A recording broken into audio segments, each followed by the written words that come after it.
تأتي خيول الفانتازيا من الجزائر فتقدم فنون الفروسية التقليدية المعروفة باسم العلفة، التي يرجع تاريخها إلى القرن الخامس عشر الميلادي، فترسم بذلك كرنفالا من مهارات الفروسية الجزائرية وأزيائها.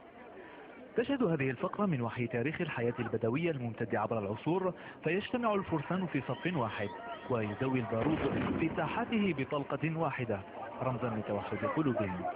الفروسية والخيل معروفة عندنا منذ القدم، معرفة قدم التاريخ، حتى أن بعض الحركات وبعض الاستعراضات كما نقول بالفنون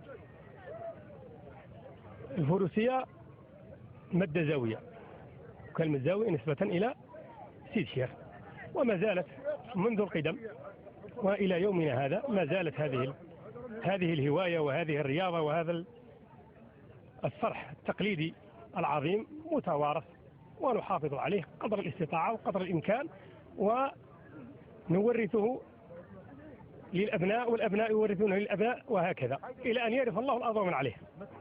الفروسية والرجولة والعنفوان مفردات هذه الفقرة، حيث ينتطي الفرسان المتمرسون ويظهرون الحضور بمهارات تؤكد من زمام الخيل في تشكيلات متنوعة متسارعة الخطى، فيرسمون بإبداعاتهم في قوة وجسارة تعكس أوضاعا رائعة في فنون انتطاء الخيل.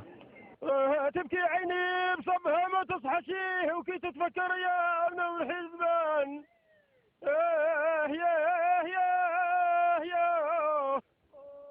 الشعر وامتطاء الحصان العربي الأصيل كثيرا ما التزما وشكل لوحة مطرزة يتعانق صوف الشعر وصهيل النجائب، فتدخل الكلمات لتصف الخيل وخصائله ومدى حب صاحبه له لتكتمل لوحة الولاء والعرفان. الخيل معقود في نواصيها الخير إلى يوم القيامة، وصية يعمل بها أبناء ولد سيد الشيخ للحفاظ على هذا الموروث في لعبة الفانتازيا.